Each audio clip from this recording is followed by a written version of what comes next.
Umenipa stress, upendo wako wa mchanga ukanichoma. Ungenioa flesh, ungeona. Sitaki kuamini macho yangu anashuhudia mtu nayempenda kinisaliti.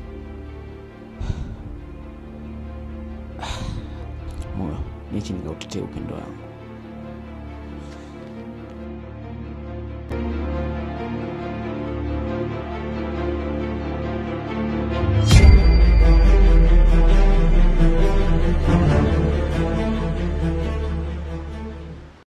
Baby, ni nani wewe?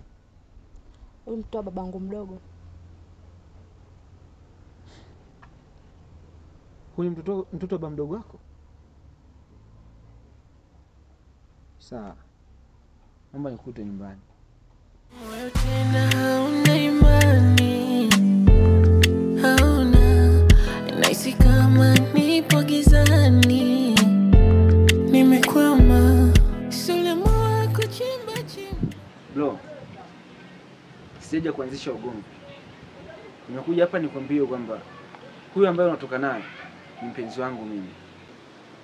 Sijaja hapa kwa shari, nimekuja kwa utulivu. Ili utambue nafasi yangu kwake. Na uachane naye. Eti ningependa ujue mtu anayetoka naye ni mpenzi wangu. Hata mimi ni mpenzi wangu vile vile. Hivyo usijali. Kama ni mpenzi wako, la hasha. Sitaki kujua kama umekuja kwa shari au kwa sheri. La hasha. Nataka utambue hilo. Nimegundua tuna ladha moja kwenye mahusiano. Tofauti ni kwamba mimi ndo nilianza na wewe umefuata.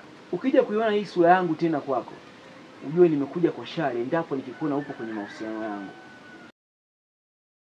Basi sawa. Okay, nikutakia kila laheri kwenye mahusiano yangu.